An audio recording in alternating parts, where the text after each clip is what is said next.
So, last time we left off, David's kid died, but he had another child with Bathsheba named Solomon. So you'd think all would be well, but nope. David's family problems have just begun. His oldest son, named Amnon, rapes his sister, named Tamar. This angers David greatly, but he makes no action against it. So in turn, Absalom, David's other son, gets super angry that his father is not acting. So Absalom takes matters into his own hands and murders Amnon. He then flees for his life away from David, who has now become depressed because his children are raping and killing each other. After some time, General Joab notices that David's a tad bit down because of all this family drama, and so he convinces Absalom to return back to Jerusalem because David missed him. So Absalom returns and David welcomes him home.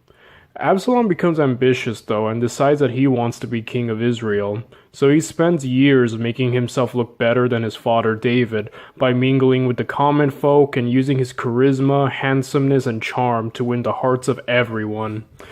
With enough support, he then announces himself king of Israel and decides that he wants to kill his father David with his loyal troops and, just basically, David hears about this, and basically he gathers whoever remains loyal to him. He evacuates all of Jerusalem. Everyone gets out of there to avoid Absalom's, army. So along the way, David runs into an old man who wants to fight for David, but David instead orders him to go back to Jerusalem and pretend to be loyal to Absalom and to offer him quote-unquote wise advice. This old man is named Hushai, and he goes back to Jerusalem and offers his counsel to Absalom. Absalom agrees to this, and later on, Absalom and all his advisors gather together, and they advise Absalom that they should go after David immediately to finish him off while he is still weak. But Hushai plays to Absalom's ego and tells him that he should wait to gather a huge army, and then once he has, he can go out and lead his army from the front to crush David, and this would make him look so much more amazing and awesome. Absalom listens to Hushai and waits to gather his strength. Meanwhile, Hushai sends word to David, who can now prepare for battle. Once Absalom gathers his army, he rides out to kill David, but David and his men are ready for the fight. David wants to go out and lead his army as he always has, but General Joab tells him that he's way too important to risk his life, and that he should wait behind and let his men take care of it.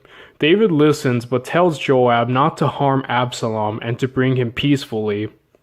The battle starts with David's men ambushing Absalom's forces while they are in the thick forest, and many wild animals like lions and others are also in the forest, and the Bible says that they killed most of Absalom's forces. Absalom tries to retreat, but he gets his hair stuck on a tree branch, trapping him. Joab walks up to him and just straight up shanks him while he hangs on the tree. They then return to David, who asks what happened to Absalom, and Joab just tells him that he died during the battle. David then goes into deep mourning, and he spends the remainder of his years doing battles and quelling rebellions. Then David becomes an old sick man nearing death. But who will take the throne after him?